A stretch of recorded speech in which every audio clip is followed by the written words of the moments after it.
লালমনিরহাটে বাঁচায় তিস্তা, বাঁচাও তিস্তা শিরোনামে তিস্তা চুক্তি ও মহাপরিকল্পনা নিয়ে আন্তঃবিশ্ববিদ্যালয় জাতীয় বিতর্ক প্রতিযোগিতা অনুষ্ঠিত হয়েছে। মোস্তাফিজুর রহমানের পাঠানো তথ্যচিত্রে বিস্তারিত জানাচ্ছেন ফারহানা তন্নি। 22টি বিশ্ববিদ্যালয় শিক্ষার্থীদের অংশগ্রহণে বিতর্ক প্রতিযোগিতায় ঢাকা বিশ্ববিদ্যালয় ও রাজশাহী বিশ্ববিদ্যালয় মুখোমুখি হন। চূড়ান্ত পর্যায়ে ঢাকা বিশ্ববিদ্যালয় চ্যাম্পিয়ন এবং রাজশাহী বিশ্ববিদ্যালয় রানার্স আপ হয়। বেগম রোকেয়া বিশ্ববিদ্যালয় ডিবেট ফোরামের সভাপতি রিশাদ নূরের সভাপতিত্বে অনুষ্ঠিত প্রতিযোগিতায় প্রধান আলোচক হিসেবে উপস্থিত ছিলেন তিস্তা নদী রক্ষা আন্দোলনের প্রধান সমন্বয়ক। এছাড়াও বিতর্কে উপস্থিত ছিলেন বেগম রোকেয়া বিশ্ববিদ্যালয়ের উপাচার্য, পানি উন্নয়ন বোর্ডের প্রকৌশলী, নদী গবেষক ও অন্যান্য বিশিষ্ট অতিথিরা। বিজয়ী ও রানার্স আপদের হাতে সম্মাননা স্মারক ও ক্রেস্ট প্রদান করা হয়। করেছেন আপনারা অন্তর্বর্তীকালীন সরকার, দোহাই লাগে এই 2 কোটি মানুষের সঙ্গে প্রতারণা করবেন না।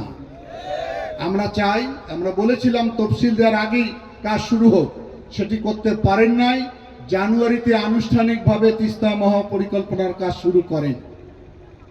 বাংলাদেশের বহু বড় বড় মেগা প্রকল্প হয়, 40,000 কোটি টাকা, 30,000 কোটি টাকা, আর 2 কোটি মানুষের জীবন রক্ষার 8,000 কোটি টাকার সংস্থান হয় না কেন? আমরা রংপুরের মানুষ কে সবাই মনে করেন মফিজ। রংপুরের মানুষ তার ভয়েস রেজ করতে পারে না মনে করেন, সেই দিন ভুলে যান। রংপুরের মানুষ এখন জেগে উঠেছে, তারা ডাক দিয়েছে, আবার আমার সঙ্গে স্লোগান ধরেন, জাগো হে। সুতরাং আমি মনে করি কোনো আন্তর্জাতিক কারণে হোক বা নিজস্ব দুর্বলতার কারণে হোক, তিস্তা মহাপরিকল্পনার ভিন্নতা যেন আপনাদের চিন্তার মধ্যে প্রবেশ না করে।